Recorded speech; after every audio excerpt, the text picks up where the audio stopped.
Good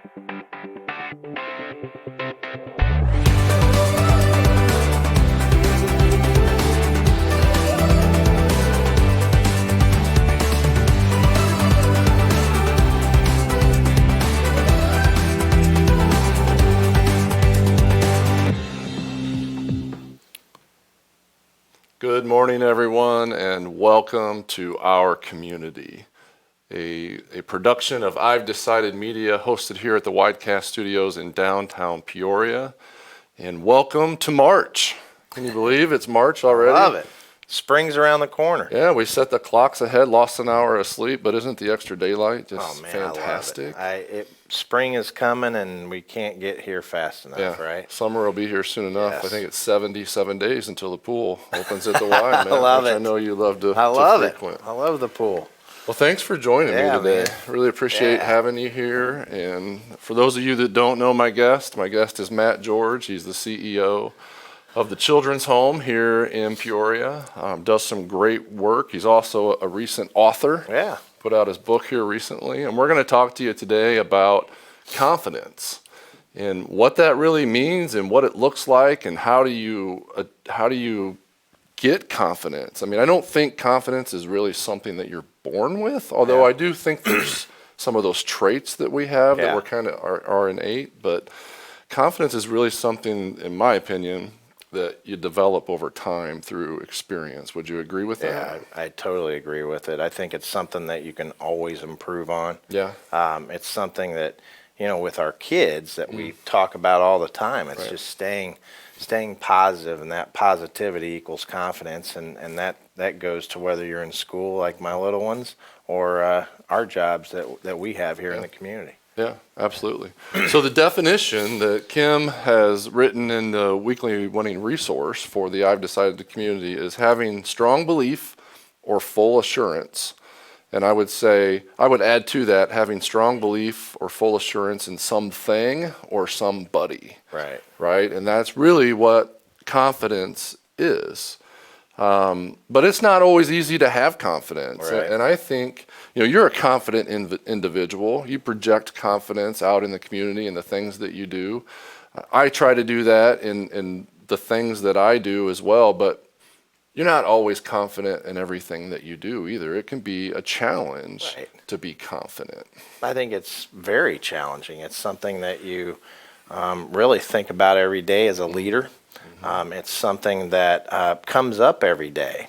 Something as simple as your team can't see you down. Right. Something as simple as your board looking at you, outsiders looking at you. A lot of it really, to me, is internal, and it's loving your job, it's loving life, it's loving your family, and it's really wanting to get up and make change, and that mindset really helps in feeling confident in whatever you do. It doesn't mean you don't get dinged. Yeah. But because you're going to fail, right? Right. We're absolutely going to fail. Yeah. And I think the understanding of failure and how it can impact us positively is a really important asset for us to have as leaders, and anybody really who's trying to develop confidence. You have to understand that you're going to fail every day. Right. But what are you going to do with it, right? Are you going to learn from it, or are you going to let it beat you down? Yeah. So failure is a positive, is the way that I try to look at it. And that's difficult to do, but you have to learn from your mistakes, right? Yeah, I tell my team all the time that there isn't a day go by, like you just said, that you don't fail at something. But it doesn't bother me. It actually, you can sit here and say, well, you learn from it and don't do it next time, but it happens again. And again, and I think it's one of those things that if you roll with it, still are confident in making the decisions to fix it. Right. If you could have your whole team have that mentality, and I think as a leader, that's what we try to do. We try to have everybody get there and have that confidence in fixing the problem, but knowing that every one of us is going to mess up, and that happens. Right. And as a leader, I also think it's important for us to not only accept our own failure, we have to accept the failure of those that work for us too, right? Because we have to represent that not only for ourselves but for our team and help coach them through that. Mentor, coach, it doesn't matter what it is, but that confidence really is looked upon when you're a leader. You're looked at all the time. You're always under the microscope, Right. and I think there's something to that. It's something as simple as I shouldn't be distracted walking down the hallway and texting when someone I know is walking by, and I either ignore them or whatever. That confidence of me saying, "Hey, Andy, how's it going?" That confidence right there makes that person feel good, and it's being on your game at all times where it gets hard. Yeah, I think you're absolutely right. So let's talk a little bit about from the leadership role that you and I have of, you lead a very large organization, $30 million organization, 450 employees, I think. right. Did a little research Yeah, before we came yeah. in. And you work with thousands of what I would underprivileged, low income, at risk youth. Yes. So you've got a large amount of responsibility. And families. And families too, right, and families.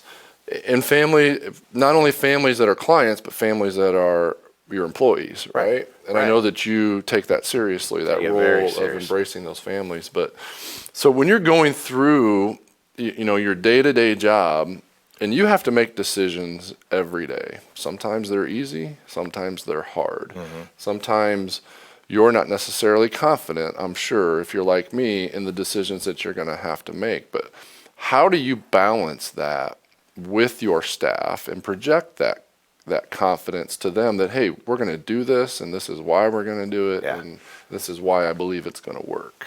I think being organized is the biggest key. Every night I know what my day is supposed to look like. It never looks like it. Right. But I go into the day prepared, knowing that I have an HR issue over here. I have a contract and state issue over here. We've got a board meeting today like I had.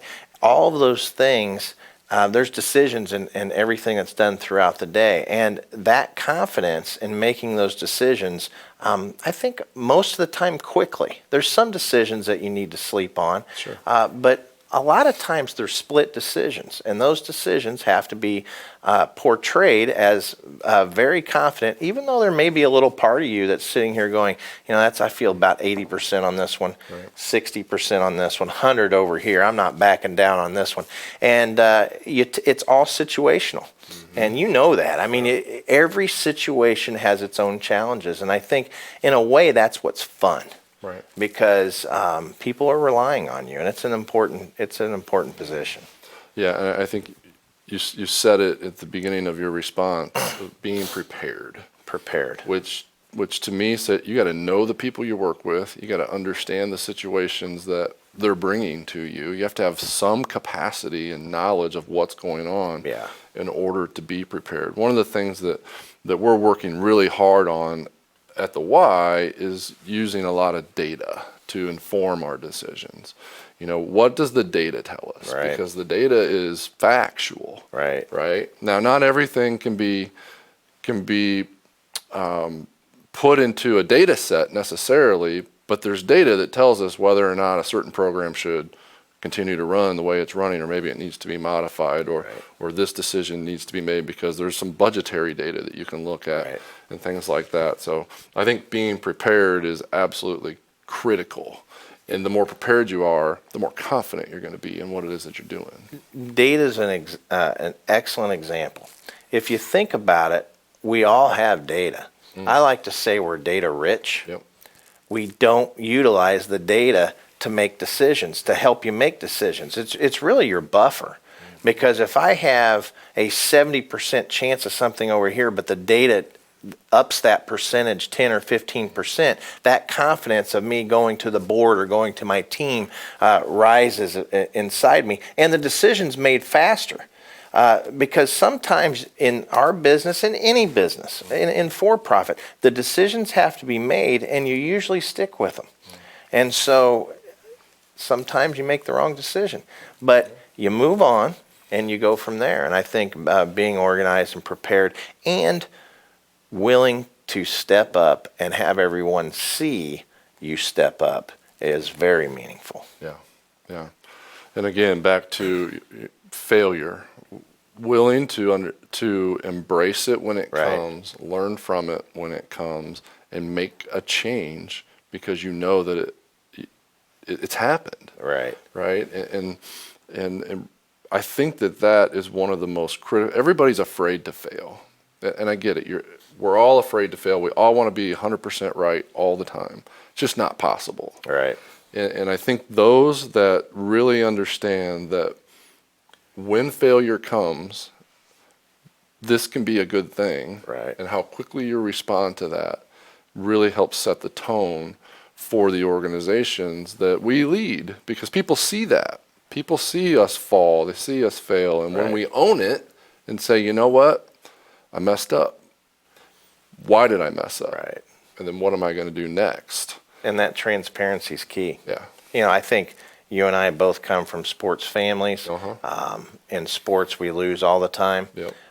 And that's what I'm instilling and have in my kids, to say that, read this Michael Jordan quote. He's missed this many shots in his career. And sports is a great thing to get beaten down in. Mm-hmm. And that confidence piece over time. Now, when I was 16 years old, I'd get beat in my sport, whatever it was, and I didn't feel very good. Yeah. But, I had a dad who would sit here and teach me those life lessons like you do your employees, like you do your son and your kids and all of that. And I think you learn from that. And I think there's I think it's our job as leaders to, not only from an employee standpoint, but from a mentoring standpoint, to give those real life examples to others that are up and coming leaders in our community, because it only helps. Yeah, I agree. I agree 100%. You mentioned sports. The most successful, I love baseball. Yeah. Big baseball fan, big Cubs fan. Got my Cub Yep. out. Spring, it's Me almost too. here. Me too. But the most successful baseball players in the world, from an offensive standpoint, are successful 30% of the That's time. right. I love that. They Yeah. fail 70% of the time, and they have to continue to get back up Right. and continue to fight. And they're considered, Hall of Fame when they're at that level. So I think that's a perfect example. So there's 9 actionable items that Kim put in her weekly running resource this week of things that help improve our confidence. I want to share a couple of them with you and just Okay. get your response to them. I don't know if you've seen these or not. The first one that she lists is comparison. Comparing ourselves to others is a trap, I think, right? When we're Right. always if I'm always going to compare myself to Matt, I'm going to set myself up for failure because I'm not Matt and Matt's not Andy, Exactly right? right. So what does that say to you or mean to you when you hear that? Well, I take it and flip it. I kind of look at it as study and read as much as you can about people. Sure. I've learned from you that going in and reorging like you have in certain aspects at the Y, where most people will question some of the things that you do or I do in a reorg, but a year later, all of a sudden they see the positive. And that vision piece, I learned that from you. I learned that from so many other people. I take that from my board. I mean, I sit here and talk. I have all these great people on my board, and to not utilize their specialties, I may only use 10% of what this person talks to me about. But I tell you what, that filled my tank to give me more confidence. And when I have that across the board, it feels good. So I kind of flip it, whether it's even reading about leadership, a John Maxwell book or something like that. Sure. I'm not John Maxwell, either are you, but we could sure take something from it. Yeah, absolutely. Learn from individuals, but Yeah. trying to be that individual is where I think we set ourselves up to fail. That's right. Because we need to be our own You gotta be individual. yourself. We need to learn from the experiences around us. And that leads us into the next item, which is the environment. Who do we surround ourselves with to help support us, encourage us, and guide us? I talk to my kids about this all the time. Choose your friends wisely. Right. Make sure you're surrounding yourself with people who are not only going to support you, but are going to hold you accountable and challenge you to be successful. And have your best interest. Right. I mean, there's a trust piece in there. And if there needs to be more of that, really. When I you agree. talk about agree. leaders, I think that's when I talk about what true collaboration is. That really has to do with a lot of trust and being on the same page. But that's a great one. Environment is key. Yeah, I agree. Stop saying you're sorry. Quit apologizing for things when you really don't do anything wrong. Yeah. You know, I think a lot of people struggle with that. They want to make people feel good, Yeah. and they tend to over apologize. In the social service world, I see it all the time. It's a feel-good world. Therapists like to feel good. Yeah. And so this is a great example of stop owning up to things that you didn't do. Yeah. You know, be bold. And I think that goes back to that confidence piece. This all ties into that word. I mean, it's perfect. Yeah. One more, and there's 9, and we're only going to cover a couple, but one more, and we talked about this a little bit earlier, is planning. Be Yes. prepared, Yes. right? Any more to say about that? I will say that the older I've gotten, the more I plan. And I will plan and then redo the plan every day. I do it every day because every day in our business, something changes every 5 minutes. Sure. But I tell you, you still have your core things up there, and those have to be tended to. It doesn't matter whether it's at 10 o'clock at night. I had something going on last night from 10 to 10:45, and you know, other people sit here and say, "Whoa, I'm 9 to 5 guy," or whatever. Right.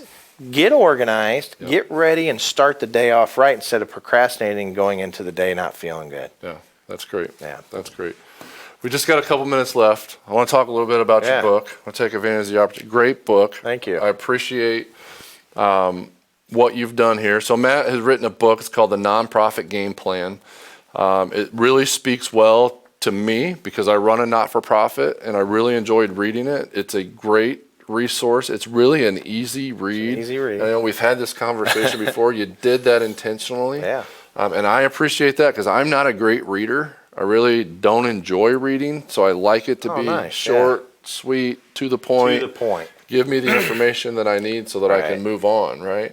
So this took some pretty good confidence to get to this Yes. point. So talk a little bit about your story of what got you to do this. Yeah, so I think the lesson here is make an ask. And what I mean by that is Kevin Harrington, the original shark on Shark Tank, he invented the infomercial. I went up to him at a conference. He was trying to sneak out. I found him. The short of it is I said, I'm not asking for money. I'm not pitching a product. I run a children's home in Peoria, Illinois. He calls me. The short of it is he said, after a couple conversations, if you're serious, you want me to be your mentor, come down to Florida. I did. He said, you're going to write a book. And I said, oh man, I don't know how to write a book. So you weren't even thinking about writing a book until Not you met at with him, all. huh? Not at all. And not only did he push me, he gave me a 10-month time frame. Wow. And so in 10 months, the book debuted January 15th of 20. And not only did he write the book, he wrote the foreword of the book. And I just spoke to him an hour ago. I mean, he is what you call a true mentor, cares. He checks up on me probably 5 times a week. And it's meaningful because it's not somebody local. Yeah, it's awesome. somebody that can think differently and push me from because I really don't know him a long time. I just don't really know him. And so he really pushes me.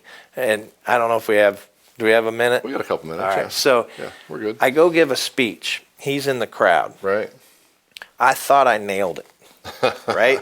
So I give the speech. And I walk off, and I look at him, and I said, how'd I do? And he goes, man, you did great.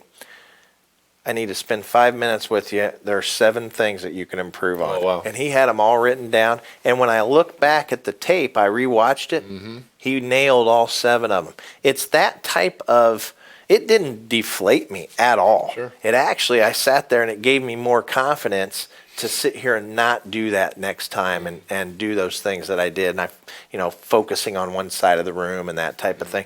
And I tell you, to have somebody be there for you, I strongly suggest to get a mentor, somebody that cares for you, because, and I have 5 right now. Right.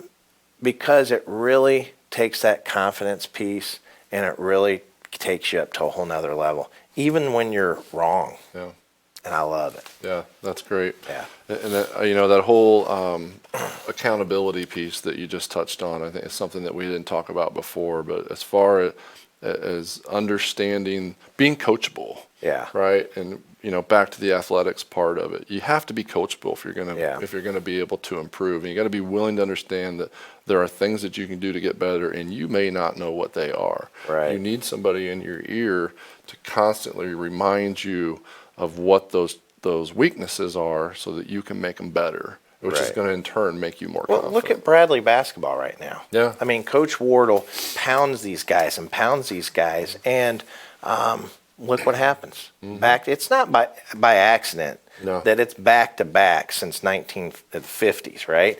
And so that takes players listening, Yep. even though they're all good. You have to Trusting. be good. Yep, trusting. But you trust. You have to have that confidence. He's going to beat you down, and he's going to lift you right back up. Yeah, And it's a culture thing, it's right? a culture thing. I love it. Can we give one of these away? I'd love to. You good for that? Yeah. So here's what we're going to do. For all you out there who are watching the show, whether it's live or later in the day, if you like the post on Facebook, share it, comment on it. You'll be put in a drawing. We'll give away a book. Matt, you sign it? I'll do 5 of them. 5 books. I'll do 5 of them. All right. I hope we have 5 viewers. We will. We will. I'm sure we will. So like, comment, share. 5 of you that do that, we'll draw out of a hat. I'll do it later. I'll do it tomorrow. We'll give it till about 10 o'clock tonight or till I wake up tomorrow, and we'll put everybody in a hat. We'll draw it out. I'll get a hold of Matt, and we'll get those out to you as soon as possible. So like, comment, share, get yourself in a drawing to win Matt's book. It's a great read, and it's not just for those really that lead nonprofits, although it's written with that mindset. It's really just about leadership. In I think. business. And just business in general. Right? Yeah. And it's a great book. Thanks, Matt, Thank for you. being here today. I appreciate Awesome. it. I always enjoy spending Yeah. time with you. And thank everybody out there for joining us today. We'll be back next month with our community.